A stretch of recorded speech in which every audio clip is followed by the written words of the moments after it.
So good afternoon. Firstly, I just want to say, being based in the Lake District, myself, I'm really privileged to be contributing to this forum. I look forward to a day where it's easier to travel across the north over to the east than it is to get on a train and go to London or Scotland. And with that in mind, I just want to give you a flavour of how innovation is affecting the way we think about people consuming travel services across cities and how it could influence our thinking here at transforming the North and Transport for North. So at Jacobs, we're mindful of the fact that by 2050, 70% of the world's population will live in cities.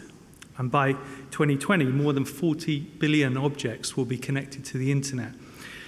What we're interested in doing is connecting people living in those cities. We see those as nodes on the network, and we want to work with them as well as the capacity on the network to create greater efficiencies on that network. We know in some cases that reducing travel flow by small percentages, 3, 4, 5, 7%, can enable much faster performance on those networks. We avoid the crunch, we avoid the congestion that we're all experiencing, not only in London, but in Manchester and as we move into Liverpool and other big cities along the way.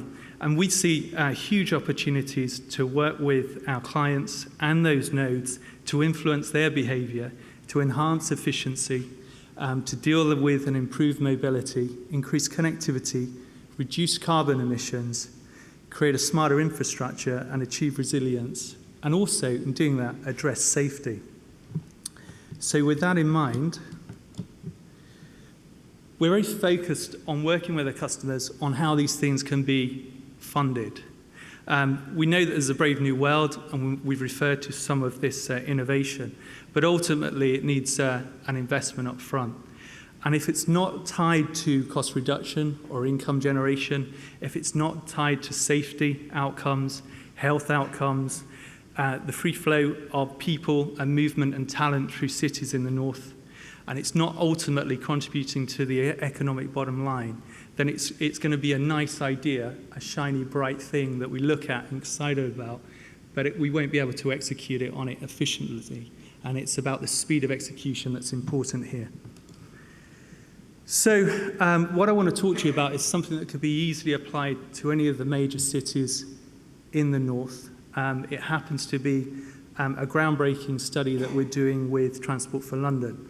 And Jacobs and our partners were tasked with helping them deal with the challenge of population growth by 3 million by 2050. And in order to achieve a capacity gain, new infrastructure will be required.